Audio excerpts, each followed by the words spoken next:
Quagar everyone, and welcome to my latest video in the Legends of Star Wars series.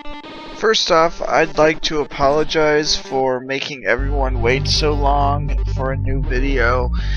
Real life just keeps getting in the way, and school in particular, but I hope to get some videos out soon, including the craziest versus series I've done to date. This video here is build up to that versus series. You'll see what I mean when we get to it. So, without further ado, let us begin Legends of Star Wars: The Warrior.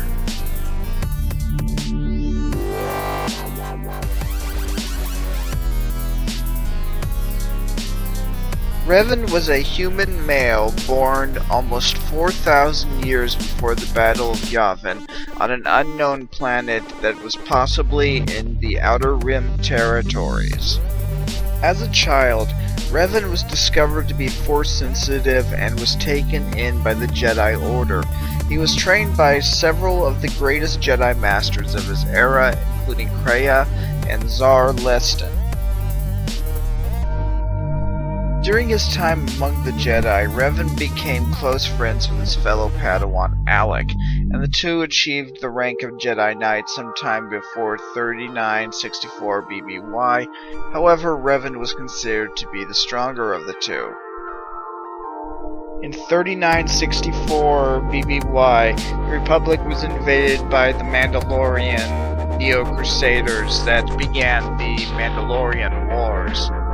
When the Jedi Order refused to intervene on the Republic's behalf, Revan began to go against the Council's orders and rallied like-minded Jedi to aid the Republic, starting with Alec. Because of many of his actions during the early days of the conflict, and because of his decision to join up with the Republic, Revan was declared a hero by the Republic media and was named the Revanchist. After a failed recruiting drive on Taris among the Jedi Covenant, Revan traveled to Onderon and Dexend in order to investigate Mandalorian activity. It was during this time that many of his followers were captured on the planet Surja by a Mandalorian ambush. While the Jedi still refused to aid the Republic, they did, however, task Revan with saving the captured Jedi from the Mandalorians. They were eventually rescued from the Mandalorian Demigul on the planet Flashpoint by Zane Carrick, and Revan's campaign for Jedi involvement in the war continued. In 3963, on a request from the Jedi Pharaoh, Revan began to investigate the disappearance of the natives of the planet Cathar. It was also while on Cathar that Mandalore the Ultimate nuked the planet Sirocco, sending waves through the Force that affected Revan and the other Jedi. When the Jedi finally confronted Revan on Cathar, he discovered a discarded Mandalorian mask, and through a Force vision, Revan and the other Jedi witnessed the genocide of the Cathar carried out by the Mandalorians under Cassius Fett as retribution for the Great Sith War. It was here that he took up his iconic mask and actually took the name Revan for the first time. Following the visions of the Cathar genocide, the Jedi Council realized that they could no longer stand by and do nothing. While they still did not formally enter the war, they unofficially supported Revan's actions. Revan and his followers were then deputized in the Republic military as Mercy Corps, and for the first time they openly participated in battles against the Mandalorians.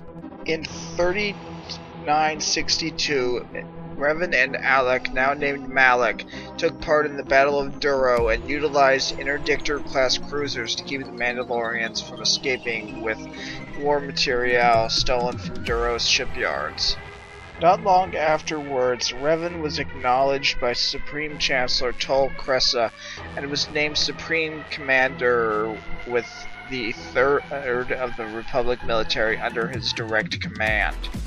However, while Revan and Malak began to push the Mandalorians back, they had begun to adopt a policy of victory at all costs, starting to match the Mandalorians' own brutal tactics with their own.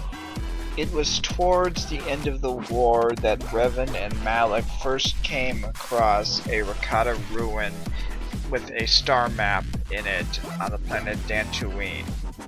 Also, Revan's fall to the dark side began on Malachor V when he encountered the Atreus Academy. As the war continued, Revan and Malak turned their attention on the city planet of Terrace, which was under Mandalorian occupation. Revan went on to fight Cassius Fed in the Jagas cluster and sent forces led by General Mitra Surik to attack the Mandalorians on Onderon and Duxa. After the campaign on Altair III, Revan ordered the construction of the mass shadow generator super weapon that would be the center point of a trap to use against the Mandalorians. Revan ordered Mitra Surik to draw the Mandalorian fleet within range of the mass shadow generator while Revan attacked Mandalore the Ultimate's flagship. However, Revan was delayed by a Mandalorian scouting party, and when he arrived in the Malachor system, the massive naval battle was already underway. It was at this point that Mandalore the Ultimate challenged Revan to single combat aboard his flagship. The fight between Revan and Mandalore the Ultimate was long and fierce, a true clash of the Titans that finally ended with Revan victorious. But before his death, Mandalore had one final twist to tell his Jedi enemy. With his dying breath, he told Revan about a red-skinned Sith who influenced him into attacking the Republic. Mandalore gave Revan the coordinates to the planet Rekiad in order to prove his honesty. It was at this time that Mitra Surik chose to activate the mass shadow generator that decimated both the Republic and Mandalorian fleets. At this point, the Mandalorians surrendered to the Republic. After the end of the war, the Jedi Council ordered that Revan meet Malak and Mitra Surik to answer for their actions during the war. However, Revan and Malak refused and traveled into the unknown regions to investigate the last wards of Mandalore the Ultimate. Revan and Malak then followed the clues from Rekia to Nathema, where they learned about the Sith Emperor Vitiate and his ritual that had granted him immortality. When Revan and Malak finally reached Droman Kos, they spent several months learning as much as they could about the Sith Empire. When they discovered the Emperor's plans to invade the Republic, the two Jedi believed that they could take the Emperor out on their own. However, when they confronted the Emperor, instead of the fight they had expected, the Emperor used his telepathic attack to dominate their minds and turn them into his servants. Now named Darth Revan and Darth Malak, the two newly appointed Sith Lords were tasked with finding the ancient Rakatan Starforge and to crush the Republic's resistance. Revan and Malak tracked the star maps across the galaxy, finding them on planets such as Manan, Tatooine, and Korriban. It was also around this time that Revan constructed his Sith holocron. It was not until they reached the Lahan system that they found the Starforge, however, and it was here that the Emperor's influence was broken. However, they were still embroiled in the dark side. They declared themselves the leader of the new Sith Empire, and Revan used the Starforge to construct a fleet of ships and weapons of war. The Jedi Civil War itself began at the Battle of Forost, where Revan's forces seized most of the Republic warships that were stationed there. By 3957 BBY, Malak had begun to resent Revan's authority, which led to him challenging this other Sith Lord to a duel, which led to Malak's jaw being removed. Finally, during a battle with a Republic fleet in the Outer Rim, Revan was attacked by a Jedi strike team led by Bastila Shan. It was at this time that Malak made his move and ordered his ship to open fire on the bridge of Revan's flagship, and Revan was assumed to be killed in the attack. However, Revan survived, and his memory was wiped by the Jedi Council, who gave him a new identity. He was placed on the Endor Spire under the command of Bastila Shan. In 3956 BBY, the Endor Spire was ambushed above the planet Terrace by Darth Malak, who was hunting for Bastila Shan. Revan escaped the doomed ship with Captain Cartho Nassi before it crashed into the cityscape of Terrace. During their time on Terrace, Revan and Onassi traveled into the depths of the city planet to try and find Bastila Shan. During this time, Revan came in contact with a group called the Promised Ones and got them to what they called the Promised Land. They also helped uncover a vaccine for the Rakghoul Plague, which was plaguing Terrace at the time. Revan and Onassi finally found Bastila Shan and rescued her from the Black Vulcar swoop gang. However, not long after Darth Malak gave the order to bombard Terrace, Revan, Bastila, and their allies just barely managed to escape the planet on board the Ebon Hawk. On the planet Dantooine at the Jedi Enclave, Revan began to once again undertake Jedi training. After the conclusion of his training and completing several tests, Revan was once again welcomed into the Jedi Order. After rejoining the Jedi, Revan was tasked with exploring nearby ruins that included a star map. Revan used the star map to retrace his steps across the galaxy to other planets, trying to track down the whereabouts of Darth Malak and the Star Forge. Over the course of his adventures, Revan began to remember his past that had been blocked out by the Jedi. On the planet Manon, Revan came face to face with Malak's apprentice, Darth Bandon, and killed him in the ensuing fight. Later on, while they were en route to the planet Korriban, Revan and his allies aboard the Ebon Hawk were captured by Malak's ship Leviathan.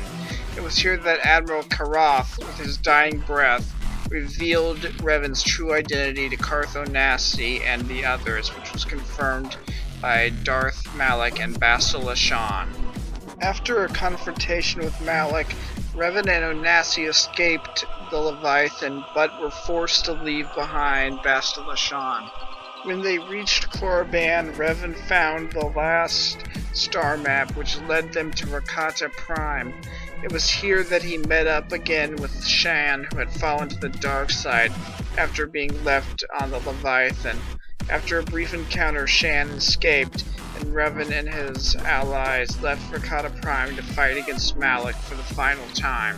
While he was on the Star Forge, Revan once again encountered the fallen Bastila Shan and tried to convince her to come back to the light side. When he defeated her, he refused to kill her and helped her return to the light side. Shan chose to stay behind and reinforce the Republic fleet, while Revan went to fight against Darth Malak. The battle was long and hard. Revan, for the most part, kept Malak on the defensive, but the Sith Lord used the power of the Star Forge to replenish his strength. Revan finally managed to kill his former apprentice after breaking the technology Malak was using, bringing his reign of terror to an end. Revan apologized to Malak for his actions that brought him down the Sith path before Malak died. Revan and his allies escaped the Star Forge as it was destroyed by the Republic forces. Following the Battle of Rakata Prime, Revan was allowed to marry Bastila Shan under the condition that he did not try to spread ideas that went against Jedi dogma. In 3954, Revan began to be plagued by nightmares of a shadowy, storm-covered world. These visions drove Revan to begin to retrace the steps he and Malak had taken into the unknown regions in order to try and discover what it was they had found. When Revan reached the planet Nathema, he was captured by Darth Nihilus and Lord Scourge, who were on the planet at the time, and taken back to Dromund Kaas, the planet that had plagued his nightmares. In 3951, Revan had begun to convince Scourge to join his side. Not long after that, he was rescued by Mitra Surik, and they joined forces with Scourge, preparing for a confrontation with the Sith Emperor, but not before Revan's mask was returned to him and he was given a hologram of Bastila and their son by Surik. When the three went on to fight against Vitiate, they were hopelessly outclassed by the Emperor. Scourge, however, betrayed them and killed Mitra Surik, and Revan was defeated. Revan was then placed in stasis in the Maelstrom prison, where he would remain for 300 years. However, because of the connection he had formed with the Emperor, he was able to influence him into not invading the Republic during this time. In 3642 BBY, over 300 years after he had been imprisoned, Revan was released by a Republic strike team that had attacked the prison. He went on to try to take out the Sith Empire by building an army in a space station called the Forge. However, he was attacked by an Imperial strike team and attempted to become one with the Force. However, instead of becoming one with the Force, he was split between the light and the dark. Revan finally met his death by the combined efforts of the Republic and the Empire, and after his death, he was finally able to become one with the Force.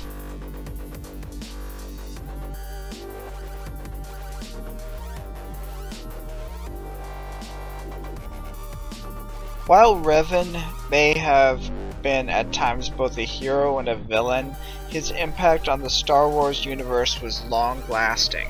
His descendants included Satele Shan, who led the Jedi Order during and after the Cold War period.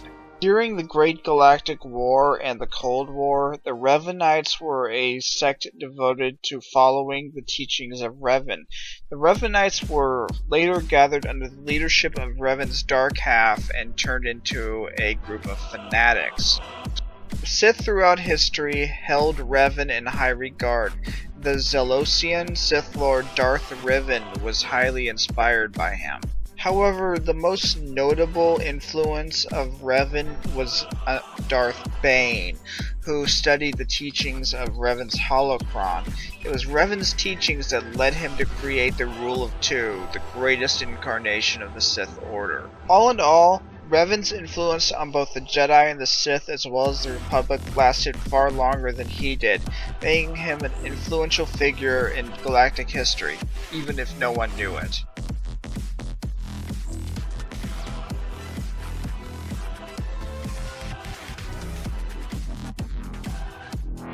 Revan was one of the great heroes and great villains of the Old Republic era, depending on which time period you're looking at.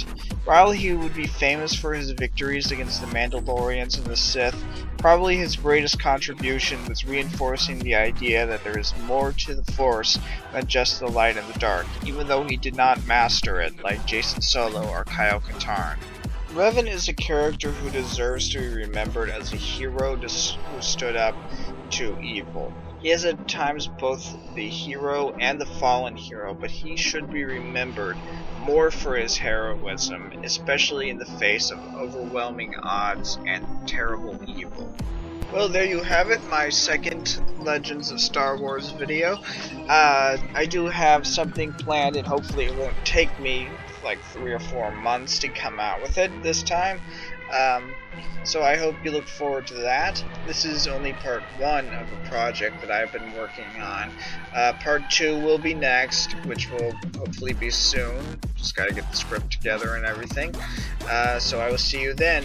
May the dark side be with you always.